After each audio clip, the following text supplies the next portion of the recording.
একদিনই ভাই জানতে চেয়েছেন ঋণ করে কুরবানি দিলে কুরবানি সহি হবে কিনা বা কুরবানি হবে কিনা। কুরবানি ঈদুল আজহার এক গুরুত্বপূর্ণ ইবাদত, যা হযরত ইব্রাহিম আলাইহিসসালামের ত্যাগ ও আত্মসমর্পণের অনুপম দৃষ্টান্তকে স্মরণ করিয়ে দেয়।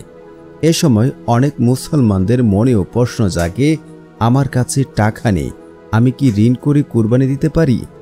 আজ আমরা কুরআন ও হাদিসে ফিকাহের আলোকে এই প্রশ্নের উত্তর খোঁজার চেষ্টা করব। ১.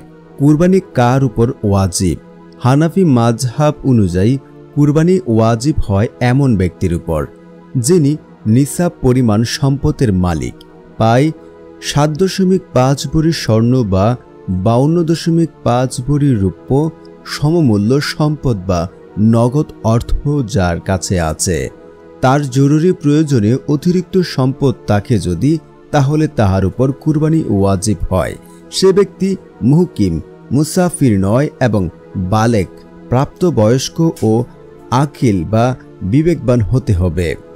দ্বিতীয়ত হচ্ছে ঋণ করে কুরবানি করা যাবে কিনা। এ প্রশ্নের উত্তর ব্যক্তির আর্থিক অবস্থা ও ঋণের ধরন বুঝে দিতে হয়। কোনো ব্যক্তি যদি ঋণগ্রস্ত হন কিন্তু তার ঋণ পরিশোধের পরেও নিসাব পরিমাণ সম্পদ থাকে, অথবা তার এমন আয় থাকে যা দিয়ে সে ঋণ পরিশোধের পাশাপাশি কুরবানি দিতে সক্ষম, তাহলে তার কুরবানি ওয়াজিব এবং সে ঋণ করেও কুরবানি দিতে পারবে, কুরবানি সহি হবে। কিন্তু যদি সে নিজে দারিদ্র হন, ঋণগ্রস্ত হন, কোনোভাবে চলতে পারছেন না, কুরবানি দিলে সংসার চালানো কঠিন হয়ে পড়ে, তাহলে তাহার উপর কুরবানি ওয়াজিব নয়। সে ঋণ করে কুরবানি করতে বাধ্য নয়, বরং ঋণ না করে কুরবানি না করাই উত্তম হবে। তৃতীয়ত হচ্ছে হাদিস ও আলেমদের মতামত। হাদিসে এসেছে, যার সামর্থ্য রয়েছে অর্থাৎ কুরবানি করেনি, সে যেন আমাদের ঈদগাহে না আসে। ইবনে মাজাহ হাদিস নাম্বার 3123। এতে বোঝা যায় সামর্থ্য না থাকলে কুরবানি আবশ্যক নয়।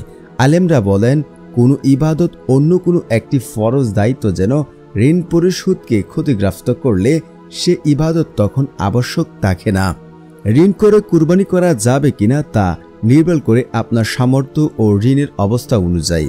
আপনি যদি ঋণ পরিশোধ করার পরও নিসাব পরিমাণের সম্পদের মালিক হন, তাহলে কুরবানি ওয়াজিব এবং ঋণ করার করলেও কুরবানি সহি হবে।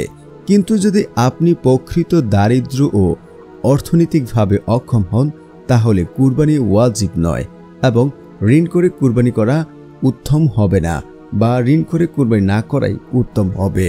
আল্লাহ আমাদের সকলকে হালাল উপার্জনে কুরবানি দেওয়ার তৌফিক দান করুক। আমিন।